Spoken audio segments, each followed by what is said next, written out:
I'll take their picture.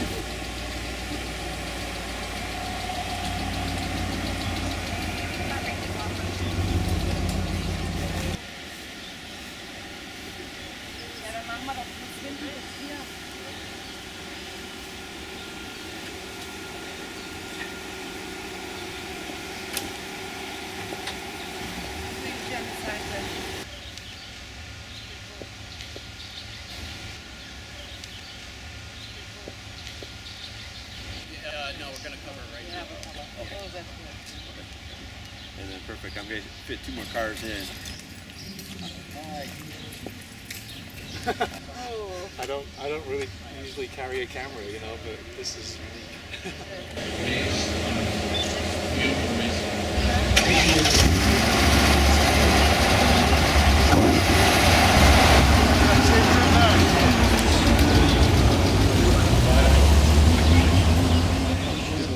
You can open the doors.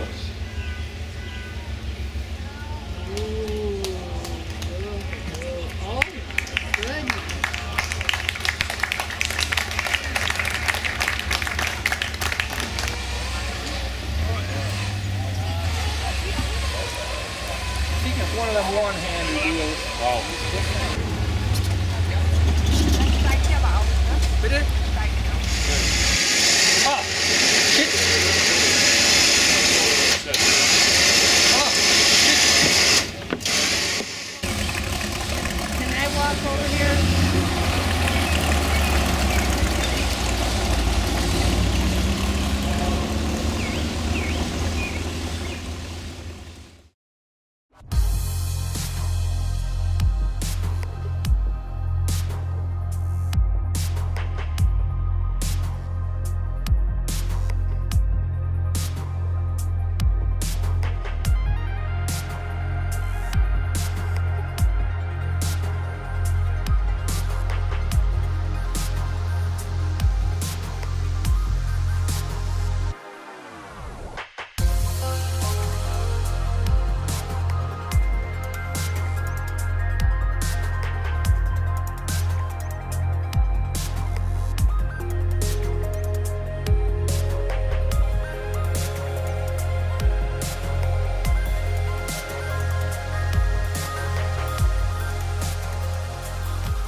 Google is finally getting serious about self-driving cars.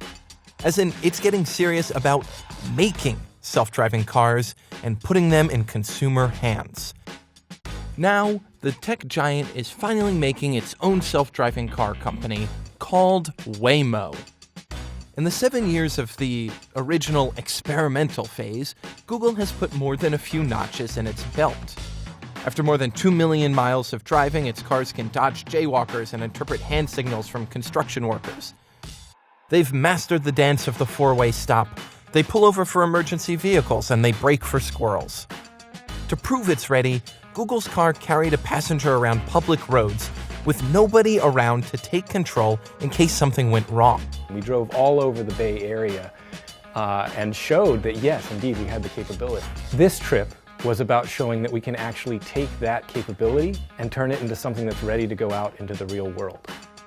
Oh, and that passenger? He's legally blind. The drive was a quick 10-minute or so loop around the Texas Capitol, which conveniently doesn't have any laws saying you have to have a human backup for a self-driving car. But for Steve Mahan, it was a really big deal. Going where I need to go in a vehicle without having to make arrangements with other drivers or a family member or some form of public transportation. It just let me be a whole person again. Ever since deciding to make a fully driverless car, one without a steering wheel or pedals, Google has harped on the potential to put anybody who can't drive back in command of a vehicle. And now that Google's finally talking about bringing that technology to market, a fresh litany of challenges arises. To hit the ground in cities around the world, Waymo must map every inch of every street it's going to travel. It has to drive down hardware costs and prove its software to the public and to public officials. It has to navigate a spaghetti bowl of regulations that change from city to state to country, a lot of which haven't even been written yet. It has to figure out how to manufacture cars and then squeeze money out of a newborn industry that's already crowded. But if they can figure it out, they'll have at least one customer ready to hop aboard. I'm piling up a list of all the places I need to go. Design is all about connecting people. With technology kind of overtaking the world, we try to connect people with technology and design. With Vii, the project came about as a future scenario project. Look at a vehicle that's maybe 20 years out. What would that encompass? What would that look like? How to integrate potential technology in the future into a vehicle today. We think physical connection is very important. So this vehicle allows you to be connected constantly with whomever you want. In the past, it was very physical. It's just a vehicle physically, it'll take us from point A to point B. We came up with a scenario of the future. The most important thing we felt is the connection between the driver and the car. That's where Vii came from. What could be more flexible on the vehicle? And we thought of the digital skin, both inside and out. Typically today, you buy a car that's red, it stays red forever until you go to the paint shop. In this case, we could change color. Maybe there's messages that could be sent as you're driving. Digital skin technology will help the driver to really show off their personality, pure expression. There are times that you just want to relax, maybe in heavy gridlock, and use that time to do some of the stuff that you can do without having your hands on the wheels. Maybe enjoy a nice periodical, connect with your friends or family. But then also to provide an experience where if you do want to drive, you can. It's a fun experience. The Vii is EV, it has in-wheel motors that exist today. And that's what innovation is about, integrating all those kind of key technologies and make it possible for the near future. It's a combination and balance of digital expression and physical expression. What you feel is the key thing in future styling.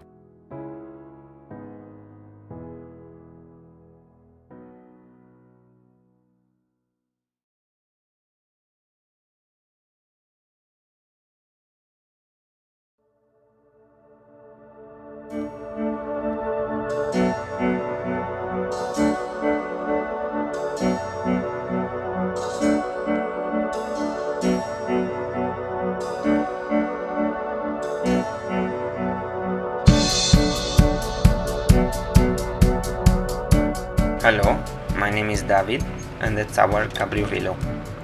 It has been designed for everybody, the full family, travelers, disabled riders.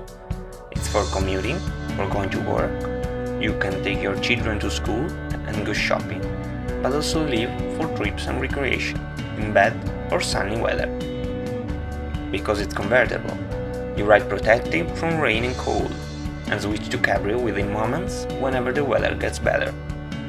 Enjoy the easy access and regress and the comfortable seat. It has a real trunk, plenty of space for any loading purposes. It comes with lights, blinkers and horn. The eye lever is comparable to cars for optimum safety and visibility. The Cabriovelo is customizable. Even if you hold slight disabilities in your leg, you will fit your Cabriovelo to your needs, and the swiveling seat will be available. The optional electric assistance will help you along the acceleration and the steepest hills. By the front hub motor, the vehicle will be 3-wheel drive. Even on snow, it keeps plenty of traction. The small turning radius enables unthinkable maneuvers in the tiniest places, but the long wheelbase will keep stability at high speed. Driving the Cabriovelo is always safe and exciting experience. Be stylish in your daily transport and your mood life as well. With the Cabriovelo, you are always rare and fashion, but also sustainable. You will fit along your commuting way, you will save your money as well as the environment from noise and pollution. We need your help for starting a serious production of this fantastic means of transport. If you are willing to own one, you're welcome for a prepayment, or just a donation if you want to support our mission. Thank you.